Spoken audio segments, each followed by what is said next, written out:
So here is the big question coming that I'm sure any artists looking at this, they want to know. How do you establish your price? How do you determine how much you can ask for your piece of art? And how do you negotiate that with a client or position that with a client? Yeah, that's a great question because I think, like we talked about earlier, with art, it's all about perceived value.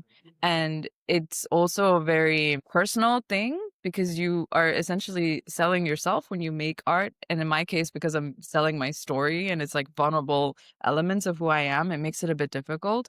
But initially, what I started out doing was some market Yeah. research.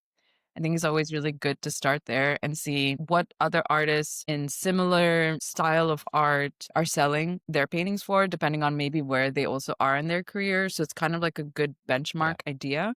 Some people will use like time and maybe the materials, the cost of materials and the overhead, and try to like come up with the rate accordingly to those things to make sure they cover those costs and then pay themselves per hour.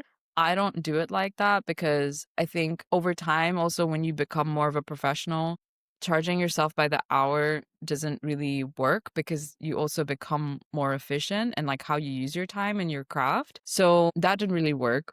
The model that worked for me was starting off by a certain dollar amount per square inch. So I kind of had a certain dollar amount per square inch for a certain style of art. So I have like the beachscapes, and then I have my signature style, and then, I have a few other types of styles that if I just have the rate, then over time that rate grows. So that's how I price my art in full transparency.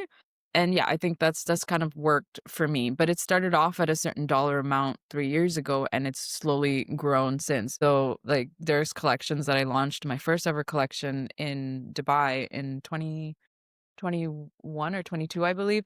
And those paintings were priced at a certain rate, which now, if you look at it, it's gone up with my most recent collection. And other people do it differently. There's no rules. You can figure it out. You can do it however you want. You can price it however you want. But it's also about knowing where the market is at and what they're willing to spend for a certain piece of art. Yeah. And I guess also you kind of feel the supply and demand curve moving in in your own specific case. So if you see that, listen, as much as I produce, there's people will take it. You know that you can increase your price. And on the other hand, if you peg yourself at a certain price and people are looking at, no, not really. They're not really convinced that this is a worthwhile.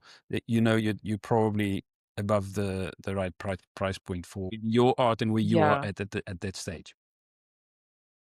Yeah, and also it's the exclusive, like, limited edition, like, one of one. Those are things that also drive the price up.